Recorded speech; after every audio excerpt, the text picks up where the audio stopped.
उद्घाटन केलं आणि त्यांची मिसळ खाऊन माझे पूर्ण फॅमिली एकदम खुश आहे.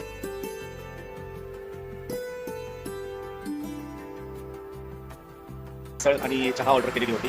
आम्हाला खूपच आवडली. सगळ्यांनी नक्की दत्तकृपा फॅमिली रेस्टॉरंट दुधारी येथे आलेलो आहे. कराड तासगाव रोडवरती ते रेस्टॉरंट आहे. तर एकदा तुम्ही इथं मिसळ स्पेशल मिसळ थाळी ट्राय करा. एकदा तुम्ही याल तर परत यालच, त्यामुळे अवश्य एकदा भेट तुम्ही द्या. फॅमिली रेस्टॉरंटमध्ये मिसळ खाल्ली, टेस्ट खूप छान आहे. तर तुम्ही सर्वांनी एकदा तरी इथे टेस्ट बघायला नक्की या. पलूस तालुक्यात म्हटलं तरी चालेल. आमच्या एक नंबरची क्वालिटी हॉटेलमध्ये आहे. मिसळ चांगली वाटली आम्हाला. यादवची मिसळ खूप छान आहे. असं ट्राय केली आम्ही आमच्या मुलांसोबत. पुण्यामध्ये सुद्धा अशी मिसळ भेटत नाही, तशी एक नंबर टेस्ट आहे मिसळची आणि एकदम अफोर्डेबल प्राइसमध्ये. तर एकदा नक्की व्हिजिट करून बघा. फॅमिली रेस्टॉरंट आहे आणि एक खूप छान टेस्ट आहे आणि वडापाव टेस्ट होता. आणि सगळ्यांनी तासगाव रोड येते दत्तकृपा हॉटेलमध्ये या. वडापाव अत्यंत सुद्धा आहे. या हॉटेलला भेट द्यायला या.